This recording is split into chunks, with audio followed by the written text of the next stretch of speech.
Shalom, apa kabar adik-adik? Puji Tuhan, ini kita boleh kembali memuji nama Tuhan walaupun online, bahkan mendengarkan firman Tuhan walaupun online. Kita tetap bersyukur karena Tuhan baik buat kita dan terus bersyukur atas anugerah yang Tuhan berikan, atas nafas yang Tuhan berikan, hingga hari ini kita boleh ada bertemu kembali dengan tubuh sehat, tidak kurang suatu atau apapun. Hari ini kita akan mendengarkan sebagian firman Tuhan. Namun sebelum mendengarkan firman Tuhan, kita mau angkat pujian satu hal yang kurindukan. Oke? Setelah itu kita masuk ke dalam doa pembukaan.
Bapa yang penuh kasih, Bapa yang maha baik, Bapa yang maha kuasa, kami mengucap syukur Tuhan, karena Engkau telah lebih dahulu mengasihi kami Bapa.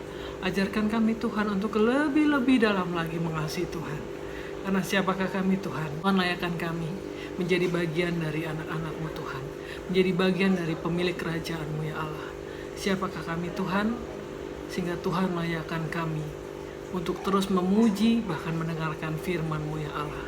Terima kasih Bapa yang baik, Bapa yang penuh kasih. Pimpin kami anak-anak-Mu ini Bapa. Izinkan kami boleh mengerti apa yang Tuhan maksud melalui firman yang akan dibacakan nanti Tuhan. Biar Tuhan yang boleh langsung berbicara kepada kami, membuat kami mengerti bahwa setiap kata yang ada tertulis dalam firman-Mu itu boleh menjadi rema bagi kehidupan kami sehari-hari. Tuhan Yesus Bapa yang penuh kasih, berkati hamba Tuhan. Hamba tidak mampu, hamba tidak pandai bercakap, tapi Tuhan yang boleh berkati hamba supaya setiap firman yang taburkan kepada adik-adik terkasih ini Bapa boleh menjadi dupa yang harum di hadapan Tuhan. Terima kasih Bapa yang penuh kasih, Bapa yang maha baik. Kami serahkan ibadah ini dari pertama, pertengahan hingga pada akhirnya. Dalam nama anak-Mu Yesus Kristus yang ada Tuhan dan Juru Selamat kami hidup. Haleluya, amin. Adik-adik, pagi ini kita akan membuka salah satu kitab yang terdapat di dalam Perjanjian Baru, yaitu kitab Kisah Para Rasul, kitab yang ditulis oleh seorang tabib. Kalau zaman sekarang tabib itu sama dengan dokter. Dokter ini seorang yang sangat setia, dia juga pandai dan dia senang menulis. Dokter ini selalu mendampingi Paulus kemanapun Paulus melakukan pelayanan. Dokter ini tetap setia melayani orang-orang saat Paulus mewartakan kabar sukacita tentang Yesus Kristus. Sekarang waktunya kita untuk membaca firman Tuhan dari Kisah Para Rasul 2 ayat 41 sampai 47. Kakak akan bacakan dari sini, adik-adik menyimak di rumah ya. Cara hidup jemaat yang pertama. Orang-orang yang menerima perkataan itu memberi diri dibaptis, dan pada hari itu jumlah mereka bertambah kira-kira 3.000 jiwa. Mereka bertekun dalam pengajaran rasul-rasul dan dalam persekutuan, dan mereka selalu berkumpul untuk memecahkan roti dan berdoa. Maka ketakutanlah mereka semua, sedang rasul-rasul itu mengadakan banyak mujizat dan tanda. Dan semua orang yang telah menjadi percaya tetap bersatu, dan segala kepunyaan mereka adalah kepunyaan bersama. Dan selalu ada dari mereka yang membagi harta miliknya, lalu membagi-bagikannya kepada semua orang sesuai dengan keperluan masing-masing. Dengan bertekun dan dengan sehati mereka berkumpul tiap-tiap hari dalam bait Allah. Mereka memecahkan roti di rumah masing-masing secara bergilir, dan makan bersama-sama dengan gembira dan dengan tulus hati sambil memuji Allah. Dan mereka disukai semua orang, dan tiap-tiap hari Tuhan menambah jumlah mereka dengan orang yang diselamatkan. Amin. Kita sudah membaca firman Tuhan, dan saat ini kita mau sama-sama menelaah ayat per ayat di dalam Kisah Para Rasul 2 ayat 41 sampai 47 ini. Oke, kita mulai di ayat yang pertama, di ayat 41. Dikatakan orang-orang yang menerima perkataannya itu memberi diri dibaptis, dan pada hari itu jumlah mereka bertambah kira-kira 3.000 jiwa. Dalam satu hari bertambah 3.000 jiwa orang percaya kepada Yesus, kepada Kristus. Itu suatu hal yang luar biasa. Mereka bisa membuat 3.000 orang percaya bahwa Yesus adalah Tuhan dan Juru Selamat mereka. Sebenarnya pada intinya, orang-orang di Yerusalem tersebut menyambut Injil Kristus secara aktif. Jadi mereka tidak hanya mendengar, tapi mereka mau tahu lebih dalam lagi tentang Yesus. Mereka mau tahu lebih dalam lagi siapa sih Juru Selamat mereka, siapa sih yang sudah memberi mereka keselamatan. Mereka yang cari tahu, mereka yang aktif. Mereka selalu percaya bahwa Yesus adalah Tuhan yang memberikan keselamatan dan kehidupan yang kekal.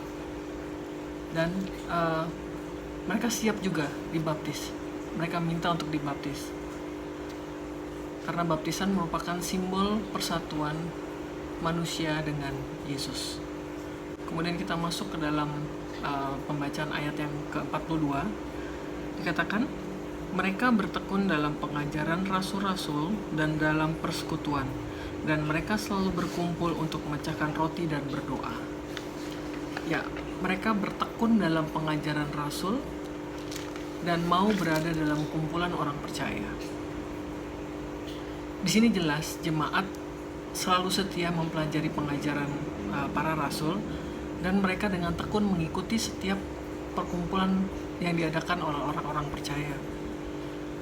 Mereka juga memiliki keterikatan untuk selalu berkumpul dengan saudara seiman. Mereka senang ketika mereka berada dalam suatu komunitas yang sama-sama mengasihi Tuhan, yang sama-sama mau menyenangkan hati Tuhan. Mereka merasa itulah keluarga mereka.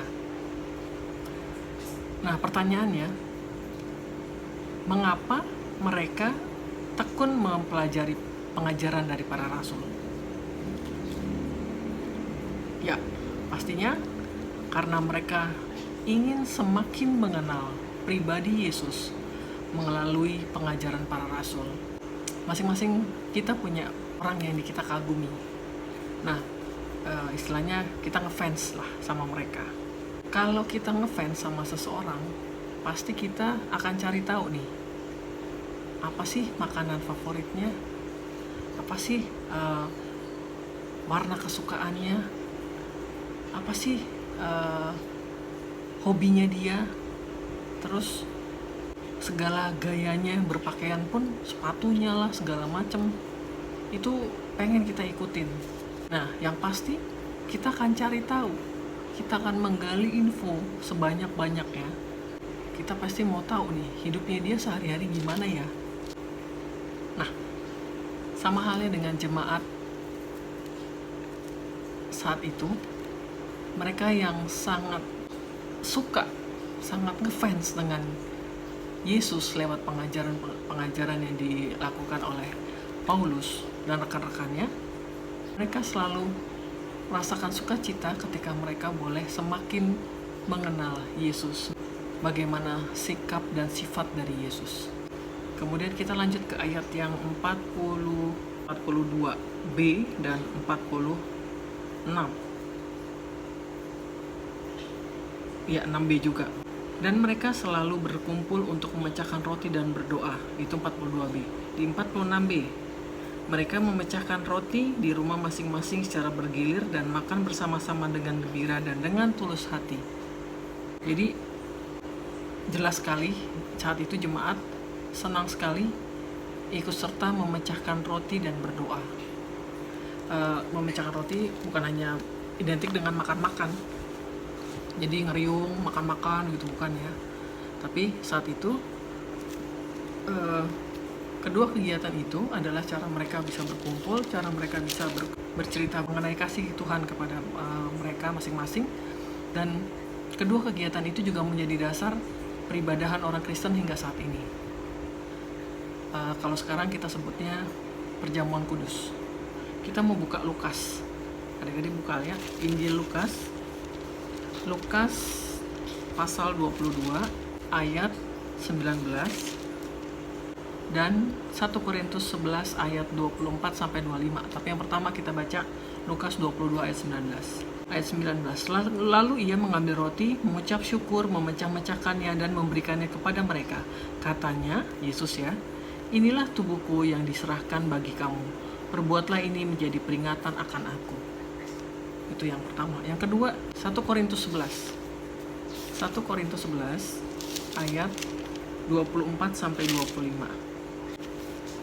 Dan sesudah itu ia mengucap syukur atasnya. Ia memecah-mecahkannya dan berkata, inilah tubuhku yang diserahkan bagi kamu. Perbuatlah ini menjadi peringatan akan aku. Demikian juga ia mengambil cawan sesudah makan lalu berkata, cawan ini adalah perjanjian baru yang dimateraikan oleh darahku. Perbuatlah ini setiap kali kamu meminumnya menjadi peringatan akan aku. Jadi itu sebagai dasar dari perjamuan kudus yang nanti kalau adik-adik sudah sidi, adik-adik akan ikut perjamuan kudus bersama seluruh jemaat yang ada di gereja. Kembali lagi ke Kisah Para Rasul. Kisah Para Rasul 2 ayat 44 dan 45. Kosan baca ya. Dan semua orang yang telah menjadi percaya tetap bersatu dan segala kepunyaan mereka adalah kepunyaan bersama. Ayat 45. Dan selalu ada dari mereka yang menjual harta miliknya lalu membagi-bagikannya kepada semua orang sesuai dengan keperluan masing-masing. Kalau adik-adik baca, inti dari kedua ayat ini adalah ada saling kepedulian. Jadi seperti begini, segala kepunyaan pribadi adalah kepunyaan bersama. Jadi mereka tidak membeda-bedakan, oh ini punya saya, ini punya itu punya kamu, punya saya lebih bagus, punya kamu lebih jelek. Tidak seperti itu. Mereka akan mengusahakan menjual harta miliknya dan hasilnya itu mereka bagikan ke semua anggota sesuai dengan keperluan masing-masing. Jadi nggak bilang misalnya saya jual handphone harga 500.000, saya bagikan sesuai dengan kebutuhan dari masing-masing orang. Misalnya si A butuh 200.000, si B hanya butuh 25.000, si C butuh 75.000. Jadi tidak sama, karena adil itu adalah sesuai dengan kebutuhan masing-masing. Bentuk persekutuan jemaat pertama saat itu ditandai dengan gaya hidup saling apa ya? Yang pertama, mereka saling berkorban. Mereka rela berkorban bagi sesama. Yang kedua, saling membantu. Jadi nggak ada ceritanya yang satu kesusahan sedangkan yang lain bisa pesta pora. Yang ketiga, mereka saling melindungi. Artinya saling menjaga ya. Satu sama lain saling menjaga, saling peduli. Yang keempat, saling mendukung. Jika ada teman atau jemaat yang sedang berduka atau bermasalah, mereka akan saling mendukung. Dan yang paling penting adalah yang kelima, mereka saling mendoakan. Mereka saling mendoakan satu sama lain, sehingga jemaat pertama ini sangat kuat dan sangat solid dalam menjalani kehidupan berjemaatnya.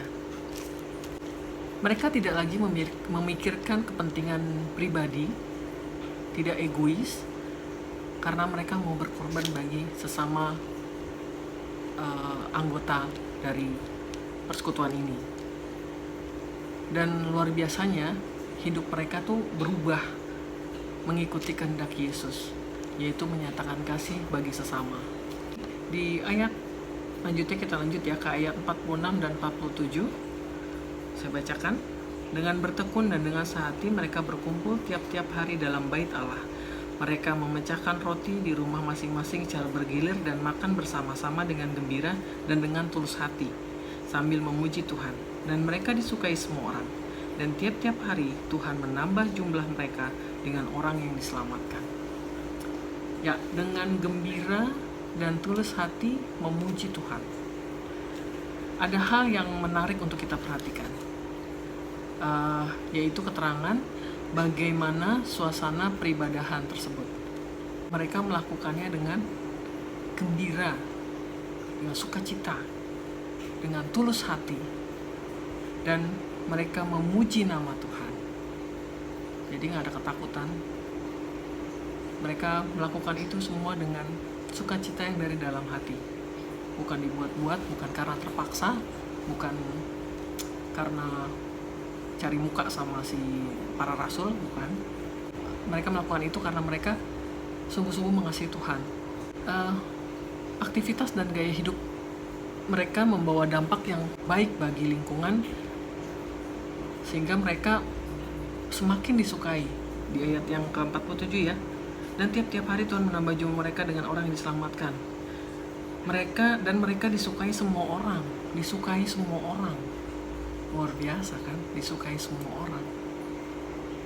Kalau kita sendiri, ada nggak yang nggak suka sama kita? Pasti ada ya. Saat ini kita bikin benar jadi salah, kalaupun salah semakin disalahkan. Jadi beda sekali kehidupan berjemaat saat ini dengan jemaat yang pertama. Luar biasanya lagi, jumlah mereka itu semakin bertambah dan bertambah ya. Semakin banyak orang yang mau dibaptis dan mereka mau terus bergabung dengan persekutuan ini, dengan jemaat ini. Kita mau buka Kisah Para Rasul 1 ayat 15. Pada hari-hari itu berdirilah Petrus di tengah-tengah saudara-saudara yang sedang berkumpul itu. Kira-kira 120 orang banyaknya. 120 orang. Itu pertama kali jemaat yang terkumpul, yang percaya. Itu peristiwa itu terjadi setelah Tuhan Yesus terangkat ke surga. Oke. Yang kedua, Kisah Para Rasul 2 ayat 41 tadi yang kita baca. Orang-orang yang menerima perkataan itu memberi diri dibaptis, dan pada hari itu jumlah mereka bertambah kira-kira 3.000 jiwa. Bayangin, dari 120 menjadi 3.000. Luar biasa sekali. Coba yang pintar matematika langsung hitung berapa kali lipat gitu ya. Lanjut, Kisah Para Rasul 4. Kisah Para Rasul 4 ayat 4. Tetapi di antara orang yang mendengar ajaran itu banyak yang menjadi percaya, sehingga jumlah mereka menjadi kira-kira 5.000 orang, hanya laki-laki. Yang terhitung saat itu 5.000 orang laki-laki. Luar biasa. Kemudian yang keempat, Kisah Para Rasul 21 ayat 20. Mendengar itu, mereka memuliakan Allah, lalu mereka berkata kepada Paulus, "Saudara, lihatlah, beribu-ribu orang Yahudi telah menjadi percaya, dan mereka semua rajin memelihara hukum Taurat." Beribu-ribu orang Yahudi mau percaya kepada Yesus. Itu suatu hal yang luar biasa. Bukan pakai L lagi ya, pakai R, luar biasa yang Tuhan buat. Dari keempat cerita tadi, dari 120 orang yang bertobat, tambah jadi 3.000, tambah lagi 5.000, akhirnya beribu-ribu orang Yahudi mau datang kepada Tuhan, percaya kepada Tuhan, menjadi pengikut Kristus. Semua itu anggotanya bukan hanya rakyat jelata, orang-orang susah yang dikasih makan sama rasul, bukan. Tapi ada juga para petinggi-petinggi negara, pejabat-pejabat negara. Jadi dari berbagai status sosial dan berbagai kalangan di pemerintahan, banyak yang percaya kepada Yesus berkat pengajaran dari para rasul ini. Ya, adik-adik, kalian pasti pernah mendengar atau baca berita mengenai beberapa gereja atau persekutuan yang akhirnya memisahkan diri dari gereja induknya. Kalau gereja buka cabang karena kurangnya ruangan, ya nggak masalah, malah bagus gitu ya, karena gereja itu tidak mampu menampung banyaknya anggota jemaat. Tapi kalau dikarenakan beda visi misi atau pendapat, akhirnya jemaat itu keluar dari persekutuan ini. Itu yang menjadi pertanyaan besar. Kalau para pemimpin gereja sibuk berdebat, menyatakan siapa yang benar, siapa yang salah, akhirnya jemaat yang jadi korban. Dikarenakan keegoisan para pemimpin yang suara atau pendapatnya tidak didengar, membuat jemaat pun bingung, saya mau ikut yang mana ya? Padahal intinya gereja hanya satu pemimpinnya, yaitu Yesus Kristus Tuhan. Satu tubuh di dalam Kristus. Makanya sering kakak ngerasa sedih ketika mendengar, karena pernah kejadian juga ada di satu tempat waktu saya bekerja, hanya gara-gara beda aliran, akhirnya mereka tidak bersatu, mereka tidak saling bertegur sapa, walaupun itu masih hubungan keluarga, masih ada hubungan darah kakak adik kandung, tapi gara-gara bendera gereja mereka tidak saling bertegur sapa. Sayang sekali gitu, karena generasi penerusnya, anak-anak sekolah minggu yang masih kecil-kecil ini belum mengerti saya mau gereja di mana ya. Padahal sebenarnya gereja yang mereka tempat mereka beribadah itu adalah milik Kristus, bagian dari tubuh Kristus. Masing-masing kita punya peran yang berbeda. Demikian juga dengan gereja. Ada gereja yang bagian tangan, ada yang bagian kepala, bagian kaki, tapi intinya adalah satu tubuh Kristus ada di dalam setiap gereja. Jadi amat sangat disayangkan ya kalau tubuh Kristus harus terpecah-pecah, harus hancur karena keegoisan manusia. Kita lihat bagaimana jemaat mula-mula. Mereka menunjukkan sebuah ikatan kekeluargaan, kebersamaan yang kuat dan penuh kasih. Itulah gambaran persekutuan yang sesuai dengan ajaran Kristus. Semua yang dilakukan oleh jemaat mula-mula patut kita jadikan teladan. Kalau kita di remaja, kita juga bisa menjadi teladan. Dengan apa?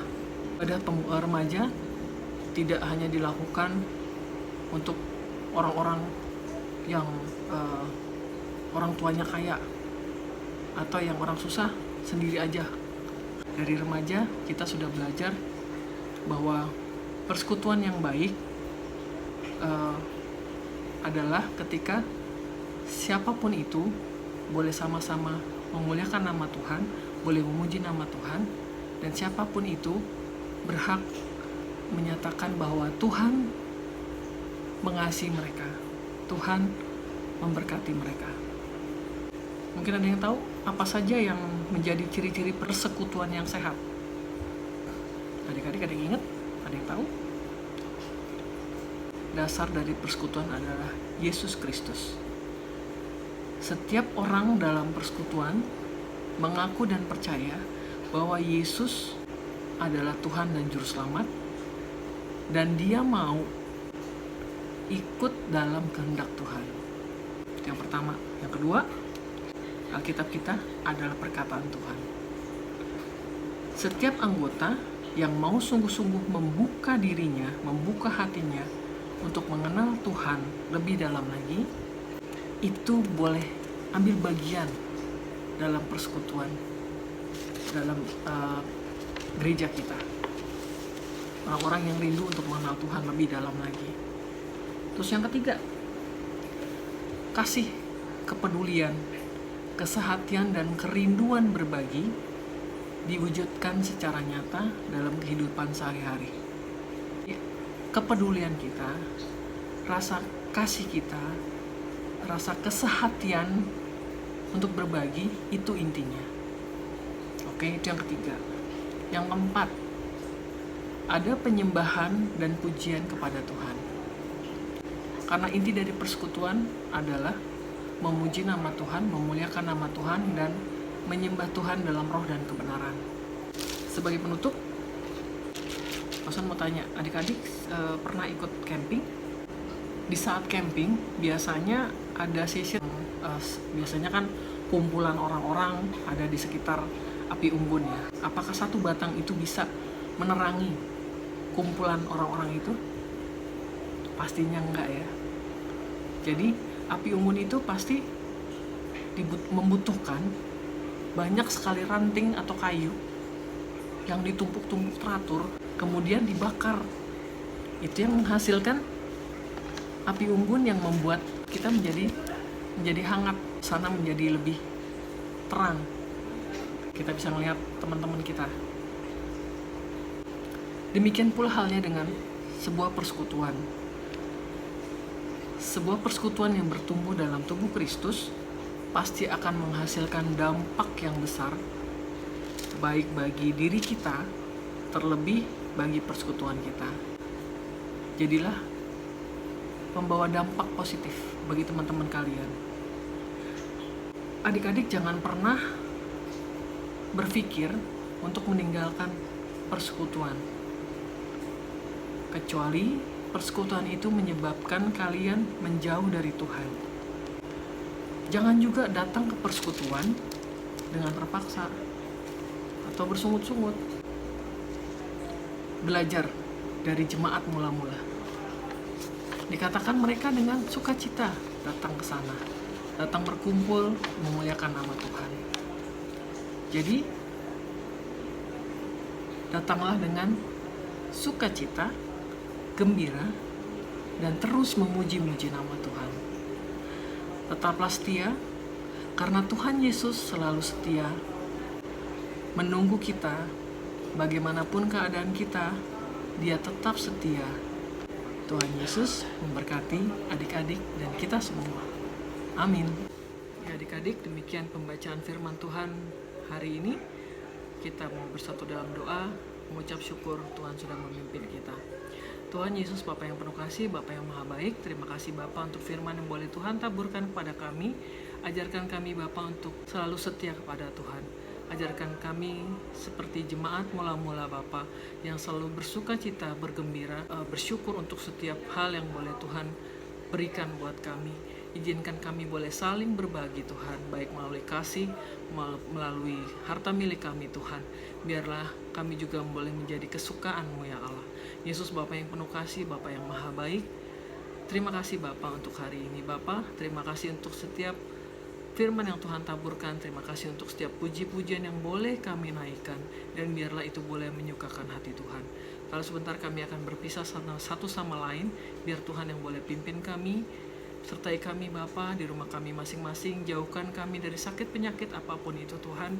Biar Tuhan yang boleh tutup bungkus kami dengan Roh Kudus-Mu. Biar malaikat-malaikat Tuhan menjaga kami dan keluarga kami, orang-orang di sekitar kami, bahkan seluruh bangsa ini Tuhan. bangsa Indonesia, juga bangsa di dunia Tuhan. Berikan kami hikmat kebijaksanaan-Mu ya Allah, sehingga dalam menyikapi COVID-19 ini kami boleh tetap mengucap syukur dan berlaku bijak. Terima kasih Bapa yang baik. Ini adalah syukur kami Bapa yang jauh daripada sempurna, yang selalu kami panjatkan dalam nama anak-Mu Yesus Kristus, yang sudah mengajarkan kami berdoa. Bapa kami yang di surga, dikuduskanlah nama-Mu, datanglah kerajaan-Mu, jadilah kehendak-Mu di bumi seperti surga. Berilah kami pada hari ini makanan kami yang secukupnya, dan ampunilah kami akan kesalahan kami, seperti kami juga mengampuni orang yang bersalah kepada kami. Dan janganlah bawa kami dalam pencobaan, tapi lepaskanlah kami daripada yang jahat, karena Engkau-Lah yang punya kerajaan dan kuasa dan kemuliaan sampai selama-lamanya. Amin.